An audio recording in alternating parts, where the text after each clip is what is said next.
അച്ഛനിങ്ങനെ പറഞ്ഞ് സാക്ഷികളായിട്ട് ഇടവകയായിട്ട് ബന്ധപ്പെട്ട central committee അംഗങ്ങൾ അതേപോലെ തന്നെ കുടുംബാംഗങ്ങളുള്ളവർ വന്നത് സാക്ഷ്യപ്പെടുത്തേണ്ടതാണ്. അപ്പോൾ നിങ്ങൾ വന്ന് ആദ്യം കാണണമെന്ന് പറഞ്ഞു.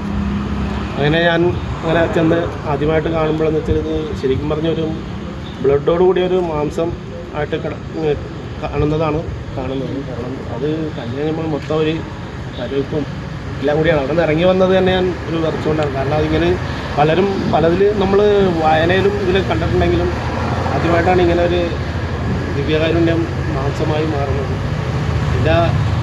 എന്താ പറഞ്ഞെനിക്ക് അറിയിക്കാൻ പറ്റില്ല. ആ ഒരു മരവിപ്പ് അറിഞ്ഞു. ഞാൻ അങ്ങനെ അവിടെ നിന്ന് നേരെ വന്നിരിക്കുന്നു. ആയ ഒരു ഇതായിപ്പോയി. അത് കഴിഞ്ഞപ്പോൾ അച്ഛൻ പറഞ്ഞ് ജെയിംസിൻ്റെ കുടുംബങ്ങളാരെയും വന്ന് വീഡിയോ എടുക്കുമെന്ന് പറഞ്ഞാൽ അങ്ങനെ ഞാനാ ചെന്ന വീഡിയോ എടുത്തു. പക്ഷേ വീഡിയോ എടുക്കണം ഇത് കാണുന്നതും എല്ലാം കൂടി വരുമ്പോൾ എൻ്റെ കൈ ഭയങ്കര നല്ലതായിരുന്നു. അതാണ് ആ വീഡിയോ എടുക്കുമ്പോൾ അറിയാം ഇങ്ങനെ ഷേക്ക് പലരും. അപ്പോൾ അച്ഛൻ പറഞ്ഞ് വീഡിയോ വേണമെങ്കിൽ കൊടുത്തോ, ആരും ചോദിക്കണമെങ്കിൽ കൊടുത്തോളാൻ പറഞ്ഞു. അങ്ങനെ പലരും എൻ്റെ കൂട്ടുകാരും ഇവിടെ വന്ന ഇടവാംഗങ്ങളെല്ലാവരും പലരും മേടിച്ചെങ്കിലും വൈകുന്നേരം അറിയുന്നത് ഇത് ഇത്രയും ആളുകളിലൊക്കെ പോയി യൂട്യൂബ് ചാനലിലൊക്കെ കയറി ഇത് ഇത്ര ആക്കി എന്നുള്ളത് അറിയുന്നത് അങ്ങനെയാണ്.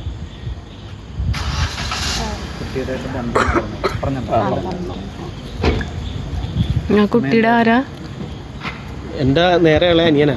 അത് ശരി. ഇവിടെ അടുത്താണോ വീട്? ഇടവകാംഗമാണോ? ഞാൻ ഇടവകം തന്നെയാണ്. അത് ശരി. എന്നാണ് ഇത് സംഭവം നടന്നത്?